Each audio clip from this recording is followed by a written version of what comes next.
So హైదరాబాద్లో పేరుగాంచినటువంటి వ్యక్తుల్లో ఈయన కూడా ఒకరు.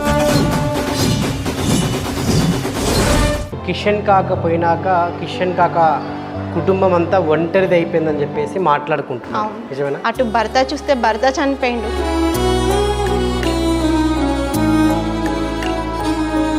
ఇక్కడ కొడుకు ఉన్నాడు అనుకుంటే కొడుకు చనిపోయిండు. ఓల్డ్ సిటీలో ఎక్కడ ఏం మర్డర్ జరిగినా ఫస్ట్ కిషన్ కాక దగ్గరికి పోలీసులు వస్తున్నారు. ఎందుకు? అప్పట్లో రౌడీ షీటర్ అని ఎందుకు పేరు వచ్చిందంటే అన్న,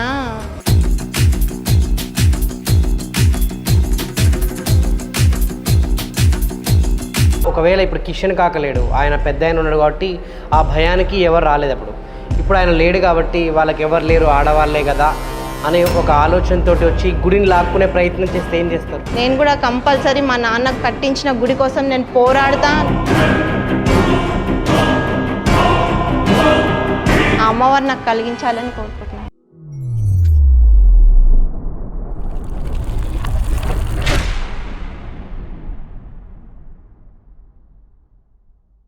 hello, welcome to my show నిజం విత్ నరేష్ రాయ్. సో హైదరాబాద్లో పేరుగాంచినటువంటి వ్యక్తుల్లో ఈయన కూడా ఒకరు. సో ఆయన పోయారని తెలవగానే నిజంగా ఎక్కడెక్కడ నుంచో చాలామంది ఆయన అభిమానులు కానివ్వండి, ఆయన సన్నిహితులు కానివ్వండి, నాకు తెలిసి ఈయన పేరు అంటే తెలంగాణ వ్యాప్తంగా అందరికీ తెలుసు. ముఖ్యంగా హైదరాబాద్ వాసులకైతే ఆయన పేరుగాంచినటువంటి ఒక గొప్ప లీడర్. సో అటువంటి వ్యక్తి పోయిండు అనగానే కూడా నాకు చాలా బాధ అనిపించింది. వెంటనే నేను అక్కడి నుంచి హుటాహుటిన బయలుదేరి వచ్చాను. ఆయన ఈ కిషన్ కాక. సో ఓల్డ్ సిటీలో కిషన్ కాక అంటే ఇంకా నాకు తెలిసి గల్లీ నుంచి ఢిల్లీ దాకా కూడా వినపడే అంత మంచి పేరు ఉందన్నమాట. సో అటువంటి వ్యక్తి పోయడానికి కూడా లక్షల సంఖ్యలో కూడా ఆయన దాన సంస్కారాలకి వచ్చారు. ప్రస్తుతానికి ఈ యొక్క బస్తీలో ఆయన నిర్మించినటువంటి చాలా పెద్ద మందిరం ఉంది. సో ప్రతి ఏటా కూడా అంగరంగ వైభవంగా మనం గోల్కొండ బోనాలు కానివ్వండి, సికింద్రాబాద్ బోనాలు కానివ్వండి, బల్కంపేట్ ఎల్లమ్మ బోనాలు కానివ్వండి, అక్కడ ఎలాగైతే అంగరంగ వైభవంగా ఈ యొక్క బోనాలు పండగ జరిపిస్తాడో అదేవిధంగా ఈ యొక్క పురాణపుల్లో ఈ గుడిలో నిజంగా చాలా ఖర్చు పెట్టి అన్ని కార్యక్రమాలు కూడా దగ్గరుండి జరిపించేవాడు. సో మరి ఇప్పుడు బోనాల పండుగ వచ్చింది. బోనాల పండుగ వస్తే ముఖ్యంగా కాక కూడా గుర్తొస్తాడు. మరి ఈసారి పురాణపుల్లో బోనాల పండుగ ఉంటుందా, ఉండదా? మరి ఎవరు జరుపుతున్నారు? ఆ బాధ్యతలు ఎవరు తీసుకోబోతున్నారు? ఎస్, అందరికీ ఇదే ప్రశ్న కదా. ఎస్, ఎగ్జాక్ట్లీ నాకు కూడా అదే అనిపించింది. కానీ అయ్యే బరువు బాధ్యతలు మా నాన్నగారు నాకు అప్పగించారు. మా నాన్నగారికి కొడుకులు లేకపోయినప్పటికీ కూడా ఆ బరువు బాధ్యతలు నేనే ముందుండి చేస్తాను, చూస్తాను అని చెప్పేసి ఆయన కన్న కూతురు, స్వయాన కూతురు శ్వేత గారు ప్రస్తుతం నా ముందున్నారు. ఒక్కసారి ఈ విషయాలన్నీ మనం అడిగి తెలుసుకునే ప్రయత్నం చేద్దాం. నమస్తే అండి. నమస్తే అన్న. ఎలా ఉన్నారు? బాగున్నామన్న, మీరు ఎలా ఉన్నారు? యా, బాగున్నానండి. కిషన్ కాక, నాకు తెలిసి భాగ్యనగరంలో ఈ పేరు తెలియని వారంటూ ఉండరనుకుంటా బహుశా. ఎగ్జాక్ట్లీ అవునన్న. కొన్ని సంవత్సరాల నుంచి ఇప్పటిదాకా ఇప్పటివరకు అదే కాక పోయిండు అనేసరికి ఎక్కడెక్కడి నుంచో అందరూ లీడర్లు కూడా వచ్చారన్న. సో అంత పేరు సంపాదించిండు కాబట్టి, అంత పలుకుబడి ఉంది కాబట్టి ఎక్కడెక్కడి నుంచో అందరూ వచ్చారు ఆ రోజు. సో ఈరోజు కిషన్ కాక లేడు, కానీ మాకు ఉన్నట్టే అనిపిస్తుంది. అందరికి అలాగే అట్నే అనిపిస్తుంది. అలాగే బోనాల పండుగ వచ్చిందంటే పురాణపుల్లో కిషన్ కాక హవానే ఉంటుంది. అరే అంగరంగ వైభవంగా మస్తు ఖర్చు పెట్టి తీస్తాడు అని చెప్పి. మరి ఈసారి కిషన్ కాక లేడు. మరి ఈ బోనాల పండుగ ఎవరు జరుపుతారు, ఏంటి, ఈ బాధ్యతలు ఎవరు తీసుకుంటారు అందరి అనేది ఇప్పుడు అందరికి ఇదే ప్రశ్న. సో మరి ఆ బాధ్యతలు ఎవరు తీసుకోబోతున్నారు, మీరా, అసలు ఏంటి? ఒకసారి ఈ విషయాలన్నీ నాకు తెలుసుకోవాలని ఉంది. సరే అన్న. మా నాన్నకి ముగ్గురం ఆడపిల్లలమే అన్న. నేను పెద్ద అమ్మాయిని, నాకు 2 చెల్లెళ్ళు ఉన్నారు, 2 తమ్ముళ్ళు కూడా ఉన్నారు. కాకపోతే వాళ్ళు మా మామ కొడుకులు. మా అమ్మ వల్ల చిన్న తమ్ముడు చనిపోయాడు. ఇక మా మామయ్య చనిపోయిన తర్వాత కొడుకులను తెచ్చుకొని మా నాన్ననే సొంత కొడుకుల్లాగా చూసుకున్నాడు. మేము కూడా సొంత తమ్ముళ్ళలాగానే చూసుకున్నాము. వాళ్ళు కూడా మా అమ్మ నాన్న పేరు ఏంటంటే కిషన్ డాడీ, మమ్మీ అనే చెప్తారు. నాకు ఇప్పుడు 2 చెల్లెళ్ళు, 2 తమ్ముళ్ళు ఉన్నారు. ఇంటికి పెద్దదాన్ని నేను. మా నాన్న అందరిలాగా నాకు, అందరు ఆడపిల్లల్లాగా నాకు సంబంధం చూసి ఎంతో ఘనంగా పెళ్లి చేసిచ్చిండన్న. కొంతకాలం తర్వాత మా ఆయన చనిపోవడం జరిగింది. మా ఆయన చనిపోయిన తర్వాత కూడా మా నాన్న వచ్చేయబెట్ట ఇంటికి అని అంటే నాకు ఒక కొడుకు 2 ఆడపిల్లలు. నేనేమన్నా అంటే మా ఆయన ఎలా పెరిగాడో నా కొడుకుని కూడా అలాగే పెంచుకుంటాను డాడీ, నేను ఇప్పుడు వస్తే మీతో వస్తే నలుగురు 4 రకాలుగా అనుకుంటారు నా పైన, వద్దు నేను రాను, నా కొడుకుని మా ఆయనలాగే పెంచుతాను అని చెప్పాను. సరే అని నన్ను అక్కడే వదిలేసిండు. కొంతకాలం 5 నెలల తర్వాత మా బాబు కూడా చనిపోయిండు సడన్గా. ఇక బాబు చనిపోయేసరికి ఇక మా నాన్న డెసిషన్ తీసేసుకుంటూ, వద్దు పెట్టాను ఇక్కడ ఉంటే నువ్వు కూడా ఏమో అయిపోతావు, మొత్తం డిప్రెషన్లోకి వెళ్ళిపోతావు, వద్దు అని నన్ను నా పిల్లలను ఇంటికి తీసుకొని వచ్చిండు. ఇక ఒక ఆడపిల్లలాగా నన్ను ఇంట్లో నుండి బయటికి పంపించిండు, ఒక కొడుకులాగా నన్ను మళ్ళీ ఇంటికి తెచ్చుకుండు. నన్ను అప్పటి నుండి ఇప్పటి వరకు నాకు ఏ బాధ లేకుండా ఏమీ కాకుండా చూసుకుంటున్నా, నన్నే కానీ నా పిల్లల్నే కానీ.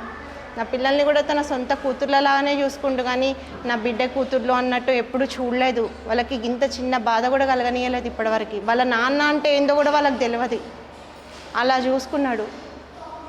ఇప్పుడు సడన్గా మా నాన్న హెల్త్ పాడైపోయింది. ఇక నాకు ఎంతో ధైర్యాన్ని ఇచ్చిండు మా నాన్న, ఎన్నో విషయాలు చెప్పిండు, మంచి చెడ్డ అన్న చూపించిండు. ఇంటి బరువు బాధ్యతలు కూడా నాకే ఇచ్చిండు. ఇక ఇంటి బరువు బాధ్యతలు ఎట్లా ఇచ్చిండో కొంతకాలం తర్వాత నాకు ఏమన్నా చెయ్యాలనుకున్నా కానీ, ఏమన్నా ఇంట్లో శుభకార్యమైనా గుడిలో ఏమన్నా చెయ్యాలి, ఎవరితోనన్నా మాట్లాడాలి అనుకున్నా కానీ నన్ను ముందు పెడుతుండన్న. నన్ను ముందు పెట్టి అన్నీ చేయిస్తుండే, అన్నీ మాట్లాడుతుండే. నేను లేనిది ఒక్క పని కూడా చేయకపోతుండే. నాకు చెప్పి ఏం చేసినా కానీ నాకు చెప్పే చేస్తుండే. ఇక మా నాన్న ముందు ఉంటుండే, నేను వెనకాల ఉంటుండే. మా నాన్న ఏమున్నా కానీ మాట్లాడుకుంటుండే, నాతోనేమన్నా ఉంటే పిలుస్తుండే, చేస్తుండే. ఇక లాస్ట్కి తన హెల్త్ ఒక 1 మంత్ నుండి సిక్ అయింది. పదండి డాడీ హాస్పిటల్కి వెళ్దామంటే అప్పుడు నవరాత్రుల టైం.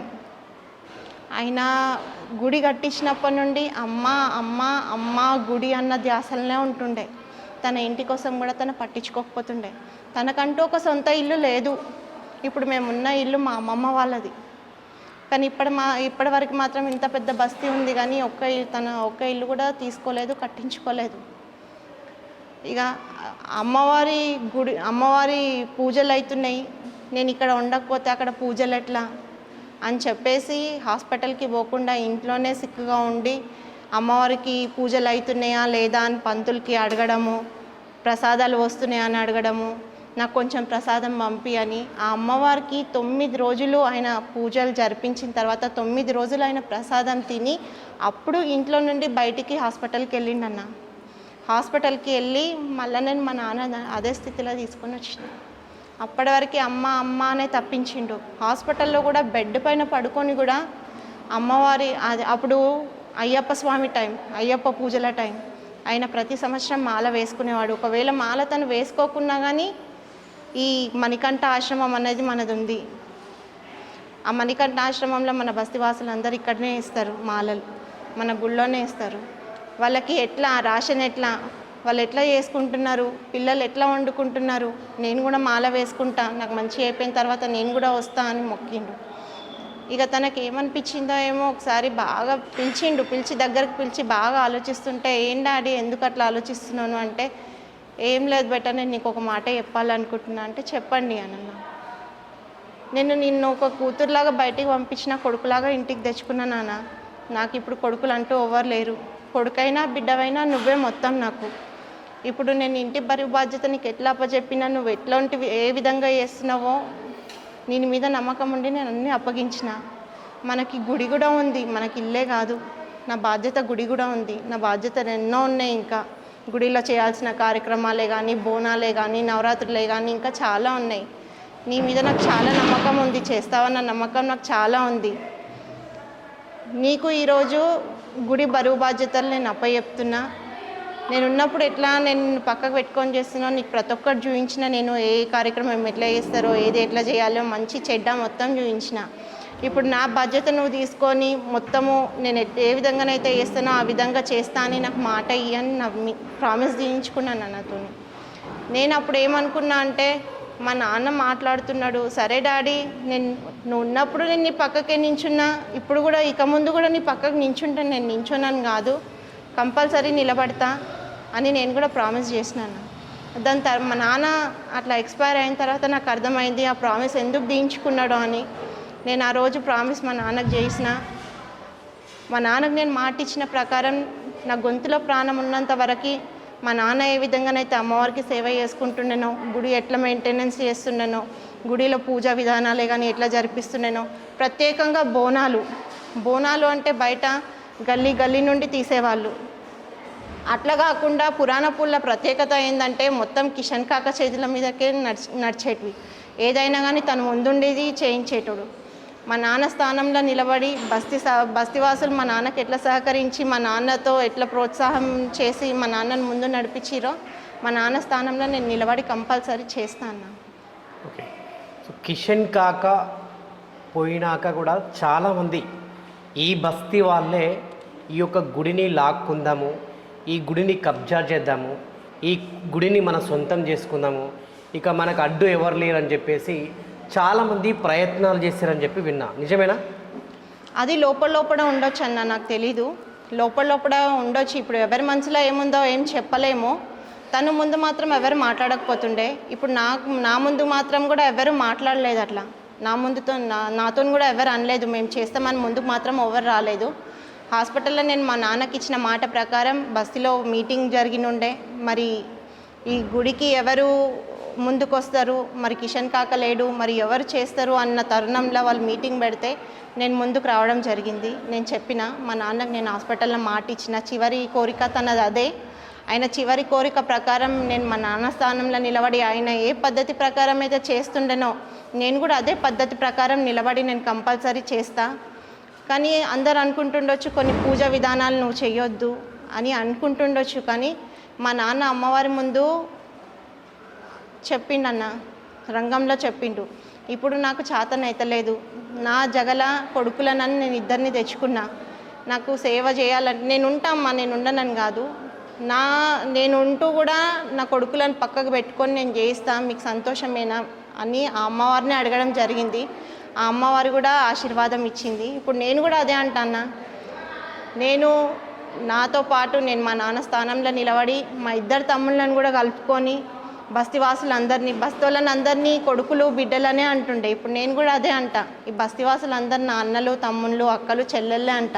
వాళ్ళందరి సహకారంతో నేను ముందు నిలబడి వాళ్ళందరూ నాకు సాధిస్తే నేను కంపల్సరీ ముందు నిలబడి నేను చేస్తాను. ఓకే. సో దానికి బస్తీ అంగీకరించిందా? అంగీకరించిందా. నా మీటింగ్లో చెప్పిన నేను ఈ మాట నేను మా నాన్నకి ఇచ్చిన ప్రకారం నేను నిలబడతా, నేను చేస్తా అంటే వాళ్ళు కూడా సహకరించి నన్ను చైర్మన్ చేయడం జరిగింది. ఇప్పుడు ప్రస్తుతానికి గుడి చైర్మన్ నేనే, నా పేరే ఉందన్న. ఓకే. సో ఈ గుడిని లాక్కోవడం ఇదంతా మీ దగ్గర రాలేదా? లాక్కోవాలని ప్రయత్నించారని చెప్పేసి లోపలే మాట్లాడుకున్నారు కానీ మా ముందు మాత్రం ఎవరు మాట్లాడలేదన్న. మా ముందు మాట్లాడలేదు. సో అలా ఒకవేళ ఇప్పుడు కిషన్ కాకలేడు, ఆయన పెద్ద ఆయన ఉన్నాడు కాబట్టి ఆ భయానికి ఎవరు రాలేదు. ఇప్పుడు ఆయన లేడు కాబట్టి వాళ్ళకి ఎవరు లేరు, ఆడవాళ్ళే కదా అనే ఒక ఆలోచనతో వచ్చి గుడిని లాక్కునే ప్రయత్నం చేస్తే ఏం చేస్తారు? నేను నిలబడతాను, కంపల్సరీ నిలబడతా, పోరాడతా దానికి. ఎందుకంటే ఇప్పుడు బయట ఒకప్పుడు ఉండే ఆడవాళ్ళు బయటికి వెళ్ళొద్దు, ఆడవాళ్ళు ఏం చేస్తారు, ఏం చేయగలుగుతారు అన్న ఆలోచన అప్పుడు ఉండే. కానీ ఇప్పుడు అట్లా అన్నది లేదు. ఆడవాళ్ళు మగవాళ్ళు అయినా కానీ సమానమే అయిపోయారు. ఇప్పుడు ఆడవాళ్ళు లీడర్లు లేరా అన్న? ఎంతమంది ఏం సాధించిన వాళ్ళు లేరు? నేను కూడా కంపల్సరీ మా నాన్న కట్టించిన గుడి కోసం నేను పోరాడతా, నేను నిలబడతా, నేను ధైర్యంగా చేసేంత శక్తి ఆ అమ్మవారు నాకు కలిగించాలని కోరుకుంటున్నాను. కిషన్ కాక లేడు అనే ఎల్తి కనిపిస్తుందా ఇప్పుడు మీకు? చాలా ఉందన్న. ప్రతి అడుగున ప్రతి విషయంలో మాకు మా నాన్న లేడు అన్న బాధ చాలా ఉంది. మా నాన్న అసలు మమ్మల్ని అట్లా పెంచలేదు. మాకు బయటి ప్రపంచం అంటే ఏందో తెలియదు. బయటికి ఏం కావాలన్నా కానీ మా నాన్ననే, ఎక్కడికి వెళ్ళాలన్నా కానీ మా నాన్ననే, ఏం తీసుకురావాలన్నా కానీ మా నాన్ననే. ఇప్పటివరకైతే మేము బయటికి వెళ్ళలేదన్నా. ఇప్పుడు మా నాన్న పోయినప్పటి నుండి మాకు బయటికి వెళ్ళాల్సిన పరిస్థితి వచ్చింది. కానీ అనువున మాకు కనిపిస్తుంది అన్న పరిస్థితి. ఇంకోటి మా నాన్న హాస్పిటల్ ఉన్నప్పుడు కూడా నాకు ఏం చెప్పిండంటే, చూడుబెట్ట ఇప్పుడు మనకి వెనకాల ముందు ఎవరు లేరు, నీకైనా లేరు, నాకైనా లేరు.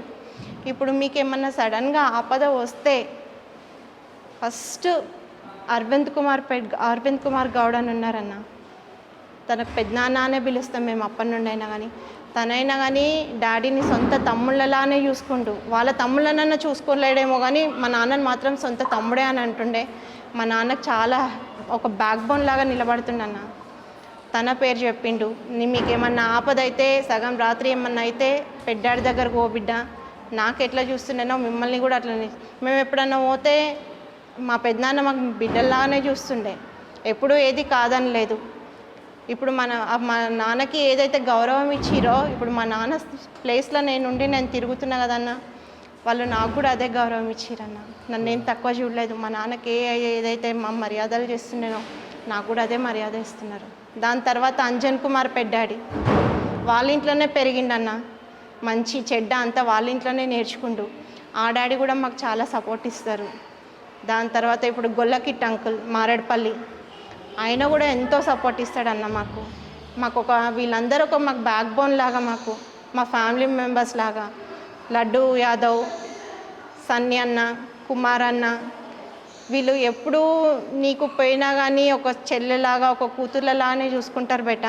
వాళ్ళు నాకు చాలా వరకు చాలా అంటే నాకు ఒక సపోర్ట్ లాగా నిలబడుతుండే. ఇప్పుడు మీకు ఏ ఆపద వచ్చినా కానీ నువ్వు వెనకాడకు, వాళ్ళ దగ్గరికి వెళ్ళు అని అన్నాడు. మొన్న నేను విగ్రహాల కోసం కూడా నేను వాళ్ళ దగ్గరికి వెళ్ళడం జరిగింది. మరి డాడీ విగ్రహం చేయిద్దాము అని. వాళ్ళు నేను వచ్చినందుకు చాలా బాధపడ్డారు. అమ్మ నువ్వు ఎందుకు వచ్చినావు, కిషన్ కాక కోసం మేము ఒక్క ఫోన్ చేస్తే మేమే మీ ఇంటికి వచ్చేవాళ్ళము, నువ్వు ఎందుకు వచ్చినావు బెటా, నువ్వు బయటికి వెళ్ళొద్దు అని వాళ్ళే ఇంటికి వచ్చి ఒప్పుకొని వాళ్ళే చేయిస్తున్నారన్న. ఇప్పుడు విగ్రహాలు కూడా గొల్లకిట్ అంకుల్ వాళ్ళు చేయిస్తున్నారు. వాళ్ళు ఒక విగ్రహం చేయిస్తున్నారు. ఇంకో విగ్రహం ఏమో అరవింద్ పెడ్డాడి, అంబర్పేట్ శంకర్ అన్న, వాళ్ళు చేస్తున్నారన్న విగ్రహాలు. ఓకే. సో కిషన్ కాక పోయినాక కిషన్ కాక కుటుంబం అంతా ఒంటరిది అయిపోయిందని చెప్పేసి మాట్లాడుకుంటున్నాం, నిజమేనా? నిజమే అన్నది. మాకైతే ఎవరు లేరన్న. అక్కడ అమ్మమ్మ సపోర్ట్ లేదు, ఇక్కడ నాన్నమ్మ వాళ్ళ సపోర్ట్ లేదు. కానీ మా నాన్న ఇప్పుడు ఎవరి పేర్లు అయితే చెప్పిరో వాళ్ళు కంపల్సరీ మాకు సపోర్ట్ ఇస్తున్నారన్న. మా నాన్నకి ఏదైతే గౌరవం ఇస్తారో మాకు అదే గౌరవంతో చూస్తారో ఇప్పటికీ కూడా చూస్తూనే ఉన్నారన్న. ఓకే. సో కాకపోయినా ముఖ్యంగా ఆ నెల రోజులు నిజంగా ఇంటర్నల్గా మీ కుటుంబం అసలు ఎటువంటి క్షోభకి గురయ్యారు? అందరు డిప్రెషన్లోకి వెళ్ళిపోయినామన్న. ఎవరు ఒక స్థితిలో ఉన్నారన్నట్టు లేరు. నాకైతే ఒక పెద్ద బాంబు వేలినట్టు వేలింది. అటు భర్త చూస్తే భర్త చనిపోయిండు, ఇక్కడ కొడుకు ఉన్నాడు అనుకుంటే కొడుకు చనిపోయిండు. ఆ ఇద్దరు చనిపోయినా కానీ నాకు అండగా నిలబడి, నాకు ఒక పెద్ద దిక్కుగా నిలబడి, నా దగ్గర మా నాన్న మాకు నిలబడ్డాడు. మా నాన్న ఉన్నాడు నాకు, నా పిల్లలకే కానీ నాకే కానీ మా నాన్న ఉన్నాడు, నాకేంటి అన్న టైంలో మా నాన్న కూడా కోల్పోయడం జరిగింది. కానీ అది ఒక పెద్ద షాకింగ్ న్యూస్ అన్న. అది నేను ఎప్పుడు నాకు మర్చిపోలేనిది. అది అవి గుర్తుకొస్తే మాత్రము అసలు ఏం చేయాలో కూడా అర్థం కాదు. సో మరి అమ్మ కోలుకుందా ఇప్పటికీ? అమ్మ మాత్రం కోలుకుంటలేదన్న. అమ్మ మాత్రం అట్లాగే ఉంది. ఒకరోజు బాగుంటుంది. ఆమె షుగర్ బీపీ పేషెంట్ అన్న. ఆమె కూడా ఇవన్నీ చూసేసరికి ఆమె కూడా చాలా సిక్ అయింది. అసలు డాడీ లేడన్న నిజాన్ని అయితే కోలుకోవట్లేదు ఆమె ప్రతిరోజు ఏడుస్తూనే ఏదో ఒక గంట పడుకుంటుంది అంతే. దాని తర్వాత లేచి కూర్చొని ఇక తానంతలు తాను ఏడుస్తుంది. మేము చూస్తే మేము ఎక్కడ బాధపడతామో అని చెప్పేసి మా ముందు ఏడవది. మేమందరం పడుకున్న తర్వాత తను లేచి కంపల్సరీ ఏడుచుకుంటూ కూర్చుంటుంది. ప్రస్తుతానికి కిషన్ కాక కుటుంబంలో ఒక మగ దిక్కు కూడా లేడు. మరి ఇటు చూస్తే మీ పిల్లలు ఉన్నారు, మీ చెల్లి ఉంది, వీళ్ళందరూ పెళ్ళిళ్ళు చేయాలి, వీళ్ళందరినీ చూసుకోవాలి, వీళ్ళ బాగోగుల పరిస్థితి ఏంటి? అటు చూస్తే తల్లి ఒంటరిది. చెల్లె పెళ్లి చేయడానికి మా నాన్న పెట్టాడన్న మాకు. అంటే ముందే చెల్లె పెళ్లి కోసం ముందే తీసి పెట్టాము.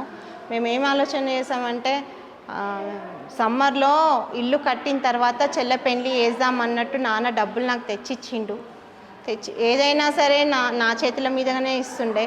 చూడబెట్ట చెల్లె పెళ్లికి నేను తీసుకొచ్చిన, నా దగ్గర ఉంటే ఇట్లనే వీళ్ళు వస్తారు, నా మనసేమో ఊరుకోదు, నేను ఇచ్చేస్తా, అవి నీ దగ్గర అయితేనే జాగ్రత్తగా ఉంటాయి, చెల్లె పెళ్ళికి నేను ఇంత తీసుకొస్తున్నా, తర్వాత మనం ఇంకేమన్నా ఉంటే చూసుకుందాము, ప్రస్తుతానికైతే చెల్లె పెళ్ళికి నీ చేతిలో పెడుతున్నా అన్న ఇవ్వడం జరిగిందన్న. అవి ఉన్నాయన్న నా దగ్గర. ఆ డబ్బులు మా నాన్న ఇచ్చిన డబ్బులతోనే మా చెల్లెల పెళ్ళి కూడా చేస్తాం. మా నాన్న ఉన్నప్పుడే చెల్లెలకి సంబంధం వచ్చింది. సంబంధం వస్తే మేము చేస్తామని చెప్పినాము, ఇల్లు కట్టిన తర్వాత సమ్మర్లో మాట్లాడుకుందామని చెప్పినాము. దాని తర్వాత సమ్మర్ కాకముందుకే నాన్న చనిపోవడం జరిగింది. చనిపోయినాక తర్వాత కూడా వాళ్ళు వచ్చి అడిగిరు, మరి అప్పుడే మాట్లాడుకున్నాము, అన్న ఉన్నప్పుడే మాట్లాడుకున్నామమ్మా, మరి మేము ఇప్పుడు కూడా మేము కావాలని అనుకుంటున్నాము, మరి మీ పాపని ఇస్తారా అని. చెల్లెల్ని ముందు పెట్టి కార్యక్రమం చేయించిన నాన్నకు మొత్తము సంవత్సరం లోపల పెళ్లి చేయాలి. ఇప్పుడు నాన్నకి నవంబర్ వస్తే సంవత్సరం అవుతుంది. ఈ బోనాలు ఉన్నాయి, బోనాల టెన్షన్ అయిపోయిన తర్వాత చెల్ల పెళ్లి చేయాలన్న ప్లాన్లో ఉన్నానన్న. కంపల్సరీ నిలబడి నేను చేస్తానన్న మా చెల్లెల పెళ్లి. ఓకే. సో ఇన్ని ఏండ్ల నుంచి ఇంత పేరు అంటే సంపాదించినటువంటి కిషన్ కాక మరి ఆయన ఆస్తులు ఎందుకు సంపాదించలేదు, కనీసం ఒక ఇల్లు ఎందుకు కట్టుకోలేదు, మరి పైసలన్నీ ఏం చేసిండు కిషన్ కాక? కట్టుకోలేదన్న. ఆయన గుడి గుడి గుడి అంటుండే, గుడి కాకుండా దర్గా కూడా కట్టించిండు. మన ఇంటి ముందు ఒక జెండా ఉంటుండే, ఆ జెండాకే పూజ చేయడము, న్యాస్ ఎక్కియడము జరుగుతుండే. ఇంటి ముందు కుర్చీ వేసుకొని కూర్చొని ఆ జెండాను చూసి ఈ జెండాకి ఎక్కిస్తున్నారు, ఒక పక్కకు ఒక రూమ్ లాగా కట్టిస్తే అది దర్గాలాగా అయిపోతుంది, ఎవరైనా వచ్చిన భక్తులు వచ్చి న్యాస్ చేసుకుంటారు కదా అని ఆలోచన వచ్చి ఆ ఇంటి ముందు కూర్చొని ఆలోచించి అక్కడ పోయి ఒక రూమ్ లాగా వేసి పక్కకు టైల్స్ వేసి దానికి గేట్ పెట్టేసి దర్గాలాగా చేయించిండన్న. ఇక ఎవరన్నా ఇట్లా పేదవాళ్ళు వస్తారు, అమ్మ పెళ్ళికి ఇట్లా మా ఆడపిల్ల పెళ్ళి ఉందన్నా కానీ కాదనకపోతుండే, నా పిల్లలు అన్నట్టే చేస్తుండే. ఇటు మా అమ్మమ్మ వాళ్ళ ఫ్యామిలీలో మొత్తం కూడా పెళ్ళిళ్ళు చేసింది మా నాన్ననే. మా మామయ్యల పెళ్ళిళ్ళుగా చేసిందే కాక వాళ్ళ పిల్లల పెళ్ళిళ్ళు చేసిండు, వాళ్ళ అక్కల పెళ్ళిళ్ళు చేసిందే కాక వాళ్ళ పిల్లల పెళ్ళిళ్ళు కూడా చేసిండు. ఇక్కడ బస్తీవాసులు కూడా ఎవరైనా గరీబోళ్ళు వచ్చినా కానీ కాదనకపోతుండే. అమ్మ నాన్న లేని పిల్లలకి సొంత తండ్రిలాగా ఉండి ముంగడ ఉండి కన్యాదానం కాళ్ళు కడిగి కన్యాదానం కూడా చేసిండన్న. ఇప్పటివరకు అయితే తను నా ఇల్లు, నా భార్య, నా పిల్లలను మాత్రం ఎప్పుడు ఖర్చు పెట్టలేదు. ఖర్చు పెడుతుండే, మాకు పెట్టేంతవరకు పెడుతుండే, మిగతాది మాత్రం పెట్టుకోకపోతుండే. తనకు పేదవాళ్ళ కోసమే ఆలోచిస్తుండే కానీ నాకు సంపాదించుకోవాలి, నేను పక్కకు పెట్టుకోవాలి, నేను బిల్డింగ్ కట్టుకోవాలన్న ఆలోచన మాత్రం మా నాన్నకు ఉండకపోతుండే. మా ఇల్లు చూసే ఉంటారు మీరు. సో కిషన్ కాక అంటే ఎందుకు ఓల్డ్ సిటీలు అంటే అప్పట్లో భయపడేటోళ్ళు ఎందుకు? అప్పట్లో భయం అంటే ఒక గౌరవం అన్న, అది భయం అంటే భయం కాదు కానీ ఒక గౌరవం, ఆయనకి ఇచ్చిన గౌరవం. ఇక్కడ ఆయన వస్తున్నాడంటే ముసలోళ్ళ కాడికి లేచి నిలబడతారు, వాళ్ళకి చేతన కాకుండా కానీ కనీసము లేవడానికన్నా ట్రై చేస్తారు. ఆ మర్యాద పెట్టుకున్నాను మా డాడీ. అంటే అంత భయం అంటే భయం కాదు కానీ ఒక పెద్ద మనిషిలాగా, ఒక పెద్ద అండలాగా, ఒక పెద్ద దిక్కులాగా ఈ బస్తీకి ముందుండి మంచి చెడ్డ అన్నీ చూసుకునేవాడు అన్న. సో ఓల్డ్ సిటీలో ఎక్కడ ఏం మర్డర్ జరిగినా ఫస్ట్ కిషన్ కాక దగ్గరికి పోలీసులు వస్తున్నారు, ఎందుకు? అప్పట్లో రౌడీ షీటర్ అని ఎందుకు పేరు వచ్చిందంటే అన్న, ఇట్లనే పిట్టలతోని గొడవ జరిగింది. మేము అప్పుడు చిన్నగా ఉన్నాము.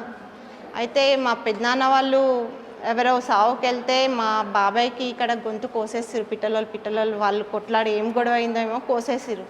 మా నాన్న ఇంట్లో పడుకున్నాడు. అప్పుడు మేము ట్యూషన్కి వెళ్ళినాము. మా నాన్న ఇంట్లో పడుకునేసరికి వచ్చి అరే మీ మీ తమ్ముడిని చంపేసిరు పిట్టలోళ్ళు అనేసరికి ఈయన వెళ్ళిపోయేసరికి వాళ్ళ తమ్ముడు పడుకొని ఉన్నాడు, మొత్తం ఇట్లా బ్లడ్ గారిపోతుంది. ఇక ఈయన చూడలేడు వాళ్ళ తమ్ముడిని ఆ స్థితిలో. తూక్యా మైకా అని వాళ్ళు కత్తులు అవి తెచ్చినుండే. అది తను లాక్కొని తినలాక్కునేసరికి తనకి అటాక్ జరగడం జరిగిపోయింది. ఇక అట్లా చేసి ఆయన అయిపోయేసరికి ఇక నాన్నని పోలీసు వాళ్ళు తీసుకొని పోయిరన్న. నువ్వే పొడి చేసి చంపేసినావని పోలీసు వాళ్ళు తీసుకొని పోయిండ్రు. ఇక 2-3 నెలలు అయిన తర్వాత నాన్న కేసు గెలిచిండు. నాన్న బయటికి వచ్చిన తర్వాత ఇక వాళ్ళ ఇల్లు మొత్తం ఆగమైపోయింది కదన్న. ఇప్పుడు ఆయన చనిపోయిన ఆయన కూడా పొద్దున ఇద్దరు కూర్చొని ఛాయ్ తాగిరంట. మరి అదే రోజు పొద్దున ఛాయ్ తాగి సాలా జీజా అనుకుంటా మాట్లాడుకుంటా పొద్దున అట్లా జరిగింది. సాయంత్రం ఏమో చూసేసరికి ఇట్లా అయిపోయింది. ఇప్పుడు ఏదన్నా గొడవ ఉండొచ్చు, నా వల్లనైతే మేమిద్దరం అట్లా అనుకున్నట్లు అయిపోయింది కదా అని చెప్పి వాళ్ళ పిల్లల పెళ్ళిళ్ళు కూడా చేసిండన్న. ఎంతో ఘనంగా చేసిండు వాళ్ళ పిల్లలకు. తనకు వచ్చిన కేసు గెలిచి వచ్చిన డబ్బులు కూడా తను తీసుకోకుండా వాళ్ళ పిల్లలకే ఇచ్చేసిండన్న. సో అప్పట్లో కిషన్ కాకకి శత్రువులు కూడా మస్తు ఉంటుండేనట, నిజమేనా? ఉంటుండే అని విన్నాను కానీ నాకు అంత ఐడియా లేదన్న దానికోసం. మీకు ఇట్లాంటి చూసినప్పుడు మరి భయం కాకపోతుండేనప్పుడు? అప్పట్లో మేము చిన్నగా ఉండే కదన్న. ఇక నాకు తెలివచ్చినప్పటి నుండి అయితే అటువంటివి అయితే ఏం లేవు. ఏం లేదు. ఏం లేవు. ఎవరు చూసినా కానీ కాక అన్న మర్యాదనే. ఇప్పటివరకు కాక అన్న అని ఎవరు చూసినా కానీ మర్యాదపూర్వకంగానే మాట్లాడుతుండే, కానీ ఎవరు శత్రుత్వం అట్లా మనసులో ఒకటి పెట్టుకొని అన్నట్టు అయితే నేను ఇప్పటివరకు చూడలేదు. ఒకవేళ వాళ్ళు పలకరియకున్నా కానీ ఈ నానంతలు నాన్ననే పలకరిస్తుండే. కాకా నమస్తే అనగానే వాడు అంత అప్పటికే ఖుషి అయిపోయి వెళ్ళిపోతుండే. అట్లాంటి సిచ్యువేషన్లు నేను చూసినాను. మాకు చాలా గర్వం అనిపిస్తుండే, మా నాన్న ఇంత పేరు పొందిండా అని. ఓకే. సో మీకు కాకకు బాగా ఏదన్నా అంటే బాగా గుర్తుండిపోయిన ఏదైనా సంఘటన కొన్ని మాతో షేర్ చేసుకుంటారా? ఒకటి రెండు. మా నాన్న అసలు నాతోని నాన్న కూతుర్ల లెక్క ఉండకపోతుండన్న మేము. అసలు మా బాండింగే వేరు ఉంటుండే. నేను ఒకరోజు ఒక పూట అన్నం తినకపోయినా కానీ తల్లడిల్లిపోతుండే. నేను తినాలా వద్దావే అని అంటుండే. నన్ను ఇప్పటివరకైతే నాకు ఇంత బాధ పెట్టడం నాకు తెలీదు, నాకు ఏడిపించడం నాకు తెలీదు. ఏమున్నా కానీ మా నాన్న చాలా బాగా చూసుకునేవాడు. తనకేమన్నా అయిపోయినా కానీ నాకు అది కాకపోతుండే, నాకేమైనా కానీ తను తట్టుకోకపోతుండే. అంత మంచి బాండింగ్ ఉండేదన్న మాది. ఇక నా భర్త చనిపోయినప్పటి నుండి చాలా సిక్ అయిపోయిండు ఆయన. ఆ సిచ్యువేషన్లో నన్ను చూడలేకపోయిండు. ఇక అప్పటి నుండి మొత్తం కొంచెం డల్ అయినాను. ఇక అప్పటి నుండి మోకాళ్ళ నొప్పులు స్టార్ట్ అయినాయి, చేత కాకపోవడము, ఇక ఒకటే దగ్గర కూర్చొని చెప్పడము. ఇక అందులో చాలా సిక్ అయిపోయిండు. ఓకే. సో అంటే బాగా ఎమోషనల్ అయిన సంఘటన ఏంటి? కాక చనిపోవడమేనా? అసలు అది డైజెషన్ అయిందా మీకు? అసలు ఎన్ని రోజులు మేము వచ్చిన రోజు అయితే మీరు దారుణంగా ఏడుస్తున్నారు. ఆ రోజు మేమే ఓదార్చలేకపోయినాం. సో అది ఎన్ని రోజులుగా అలా డైజెస్ట్ చేసుకుని బయటకు వచ్చారు? నాకు ఇప్పటికీ లేదన్న, డైజెస్ట్ అవుతలేదు. మాకు గుర్తొచ్చిందంటే మాకు అసలు తోచది కూడా తోచది.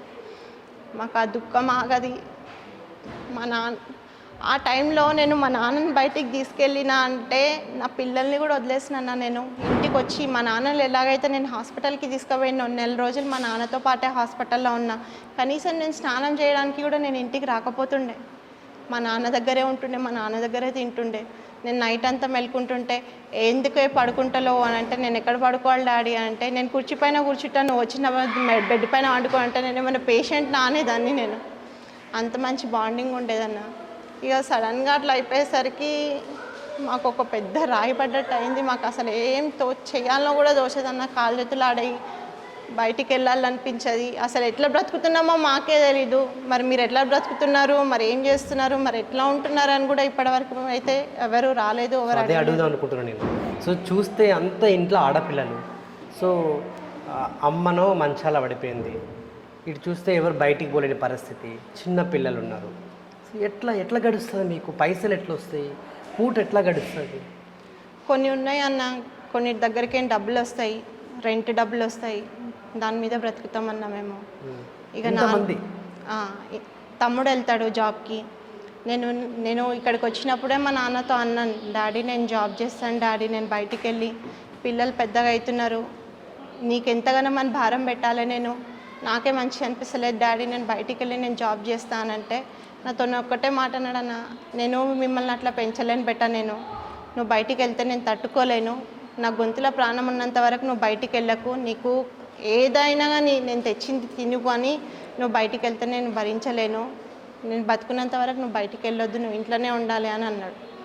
సరే అని మా నాన్న కోరిక ప్రకారం అయితే నన్ను ఇప్పటివరకు అయితే బయటికి వెళ్ళలేదు, ఆ పరిస్థితి కూడా రాలేదు.